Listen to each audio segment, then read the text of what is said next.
Let's be honest for a second. How many times have you promised yourself that tomorrow will be different? You go to bed motivated, you have the plan, you have the vision, you tell yourself, I'm going to wake up, I'm going to focus, I'm going to crush it. And then tomorrow comes and by 2 p.m. you are scrolling, you are distracted, you are eating food you didn't plan to eat, you are avoiding the work you promised to do, and then the guilt sets in. The shame. You think, what is wrong with me? Why am I so lazy? Why do I lack discipline? I'm here to tell you something that might make you angry, or it might set you free. There's nothing wrong with you. You are not broken. You are not lazy. You are simply fighting a war that is mathematically impossible to win. You are trying to fight biology with willpower, and biology always wins. Today we are going to stop the hustle madness. I'm going to show you why your environment is secretly destroying your potential and exactly step by step how to fix it. Because if you don't fix your environment, your willpower doesn't matter. We live in a society that fetishizes the grind. We worship the guy who sleeps 4 hours and forces himself to work through pain. We call it discipline. But let's look at the reality. Willpower is a battery. It is a finite resource. Every decision you make drains it. Every time you resist checking your phone, drain. Every time you ignore the mess on your desk, drain. Every time you try to focus in a noisy room, drain.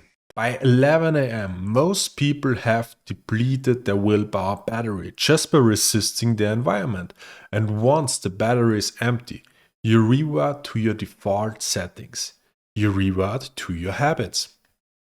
And here's the terrifying part. Your default settings are programmed by your environment.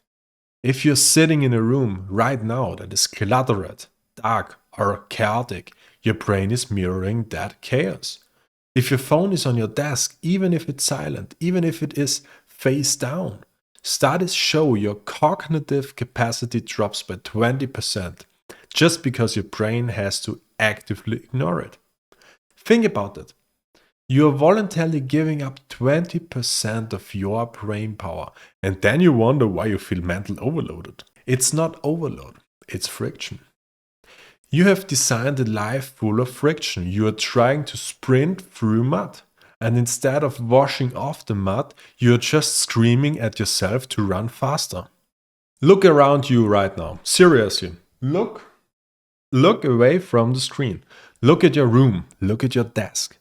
Does this space say world-class performance, or does it say confusion? Most of you are trying to build a 1% life in a 99% environment. It doesn't work. You say you want to be focused, but your notifications are on. You say you want to be healthy, but your kitchen is full of junk food. You say you want clarity, but you hang out with people who only talk about drama, video games, and negativity. You are lying to yourself. If you truly wanted the goal, you would change the room. The harsh truth is this. You are a product of your environment. If you put a healthy person in a toxic room for long enough, they get sick. If you put a disciplined person in a chaotic house, they become scattered. You are not stronger than your environment. Nobody is. So stop blaming your lack of motivation. Motivation is just a feeling. Feelings are temporary. The environment is permanent. It is there when you wake up. It is there when you are tired. It is there when you are sad. If you rely on willpower, you have to be strong 24/7. That's impossible. But if you rely on your environment design, you only have to be strong once, in the moment you design the space. After that, the space does the work for you. So you question yourself, hey, Ryoba, how do we fix this? We don't need more discipline. We need a demolition crew. We need to tear down the environment that is killing you and build one that forces you to win. We are going to look at 3 levels: physical, digital, and social. Let's get to level 1, the physical space, the cockpit. Your workspace is your cockpit. If your pilot's cockpit is messy, the plane crashes. Rule number 1. One function per space. Stop working in your bed. Stop sleeping on your couch. Stop eating at your desk. When you mix these spaces, you mix the mental states. Your brain doesn't know if it should focus or relax. So it does neither. It just gets anxious. Action step. Clear your desk right now or after this video. I mean completely clear. Only the thing you are working on should be in front of you. If you're writing, just the laptop. If you're reading, just the book. Remove the visual noise. Every object in your peripheral vision is fighting for your attention. Starve them. Let's get to level 2, the digital cage. Your phone is not a tool anymore. For most of you, it's a leash.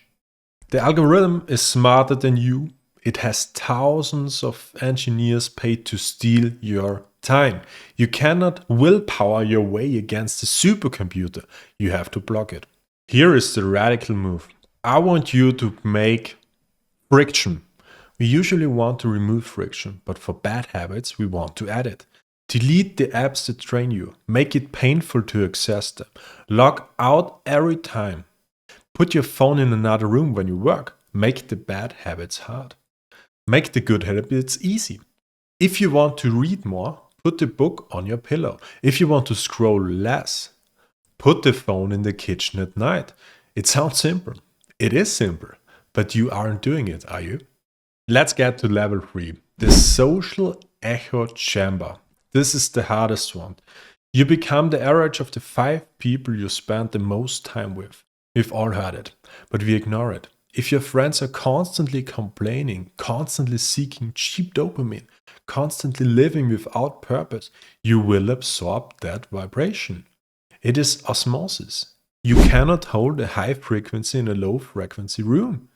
I'm not saying abandon your friends. I'm saying audit your inputs. Who are you listening to? What podcasts? What channels? If you're watching this channel, you are already making a choice. You are choosing depth over noise. You are choosing clarity over chaos. Protect that choice. Be ruthless with who you allow into your mind. Here's the reality check. You can watch this video, nod your head, click like, and go back to your messy room and your scrolling addiction. You can treat this as entertainment. If you do that, nothing changes. In a year, you will be in the exact same place, just older and more tired. Or you can make a choice, not a wish, a choice. You can stand up, look at your environment and say, this is not acceptable anymore. You can take the trash out, you can delete the app, you can rearrange tasks, you can take back control. I want you to do one thing today, just one concrete thing to change your environment. Maybe it's putting your phone in grayscale. Maybe it's throwing away the junk food. Maybe it's cleaning your window so you can see the sky. I don't care what it is. I care that you act. I want to know who is serious here.